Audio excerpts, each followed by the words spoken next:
At one point in everyone's lives, they were an absolute beginner and they knew nothing about what they were going to become famous or masters of. Whether we're talking about Michelangelo, Mozart, Beethoven, or Buffett, at one point they all had no clue what they were doing.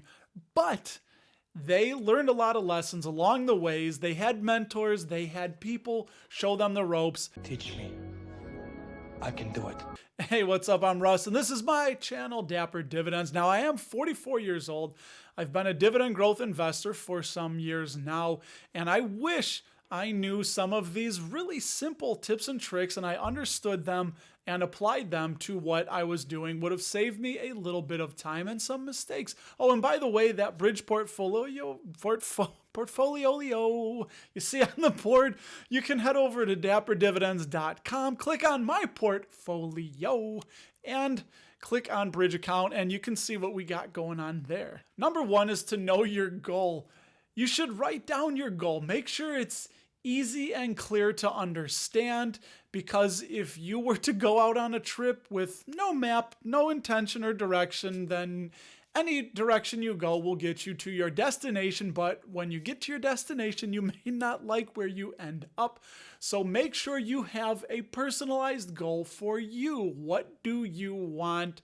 Start with that end in mind and then chunk it back to what you need to get done in a year, in a month, in a week, in a day to get you to your goal. Number two is that dividend investing takes time, work, and extra effort, and a little bit more risk. So if you're not prepared to initially put several hours a week looking into companies, reading annual reports, watching YouTube videos like this one, maybe jumping on social media to discuss and learn, Reddit, what have you, then I would recommend dividend ETFs. Now, an ETF is an exchange-traded fund, trades on the stock market. You can buy it and sell it every day. They do pay dividends, and it is like buying a basket of stocks. It takes very little work, and you get instant exposure to many great companies, but also some companies that may not be so great, so that's the trade-off. Number three is to buy the business's cash flow and not the stock. A common mistake that a lot of beginner investors make is that I think they don't understand they're buying an actual business. They're buying an actual company that they are legally entitled to all of their assets and all of their profits. This is very important because when we buy dividend stocks, to kind of help trick ourselves into holding for the long term, I like to look at it as a sunk cost, that I can never sell that stock we just bought. The only thing we're left with is the company and its cash flows. So that really helps me to hold on to these wonderful companies regardless, like Clorox, depending on when you're watching this, just dropped in price. And I bought more because over the long term, over many years, I am very, very confident that this is a solid company, and I am happy to increase the cash flow from Clorox. Number four, don't chase yield. It's so tempting when you're beginning to want to grab and reach for those gigantic yields of 12%, 15%, but in the long run, they're just not sustainable. And a lot of times, these companies are not very good. So you would have to ask yourself, if a company was paying 15% yield, why isn't all of Wall Street doubling and tripling down on these companies? It's because they're likely trying to suck you into a dividend yield trap. So always be skeptical of companies that have really high dividends. I would say north of 8 or 9%. Number five, do a really quick check of the dividend history. Super simple and easy is to go to seekingalpha.com, click on the dividends tab, and then on dividend history, and there you can see right off the get is a chart of the last 5 years of dividend payments. Just check it out really quickly and see if there's any cuts and if they are continuing that stair stepping up and to the right. Number six, if you don't know where to start with the kings and aristocrats. There's a lot of websites that have lists out there, but Dividend Kings are companies that have paid an increasing dividend for 50 consecutive years.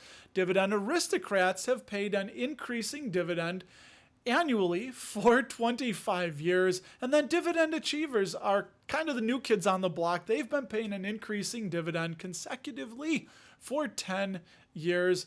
Lots of great solid companies in here that you can start with. They're kind of foundational stocks.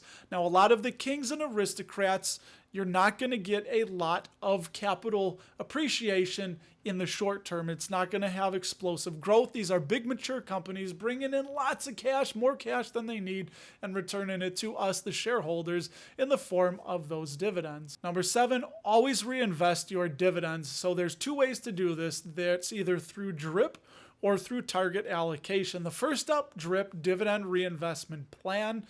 You click that box, you toggle it on through your broker, and when you get paid dividends, they will buy you that much more fractionally in the beginning and then whole shares later on of that company. The beautiful thing about this, set it, forget it, you don't have to worry, and it forces you to buy less shares when the stock price is high, but you will buy more shares when the stock price is low. So it's a fantastic way to dollar cost average in and own more of the wonderful dividend companies that you already own. And second is the way that I like to do it is target allocate. I like to collect the cash, let it pile up from the dividends, then I cut it with new cash and I target allocate into positions that we are either trying to grow or we think are at a good discount and are on sale or a good value. So that's the way we like to do it.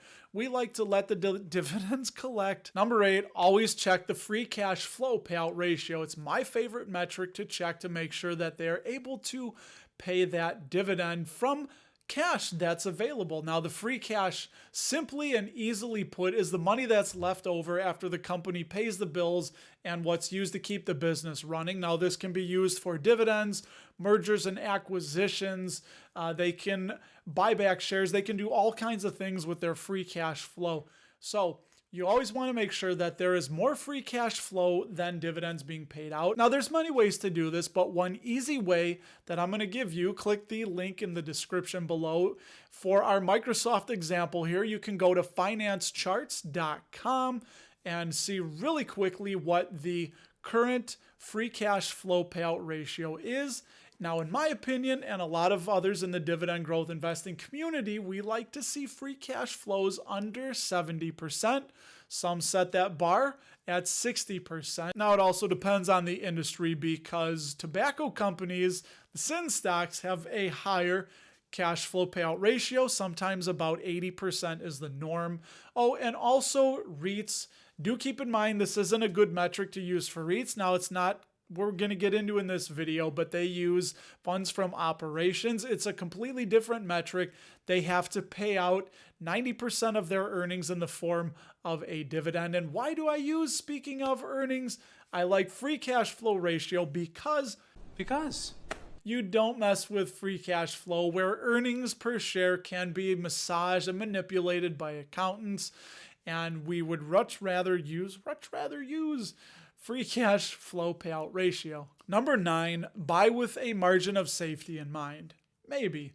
This one I think is a little bit subjective, but a good practice to get in the habit of looking at the intrinsic value of a company and trying to buy below the intrinsic value of a company.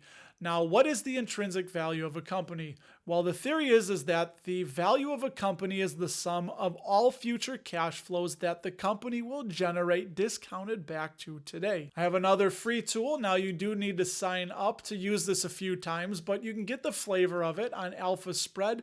They have an intrinsic value calculator, and some investors, like Warren Buffett, prefer not to start a position until the current stock price is about 20% below the intrinsic value, with the thought being that the price is going to revert eventually closer to its intrinsic value, and it's a good deal, and there's that margin of safety. Now, the reason I say this is subjective is because it's a complete guess. We don't know what's going to happen with the economy in general or with individual companies, what products can pop up and disrupt.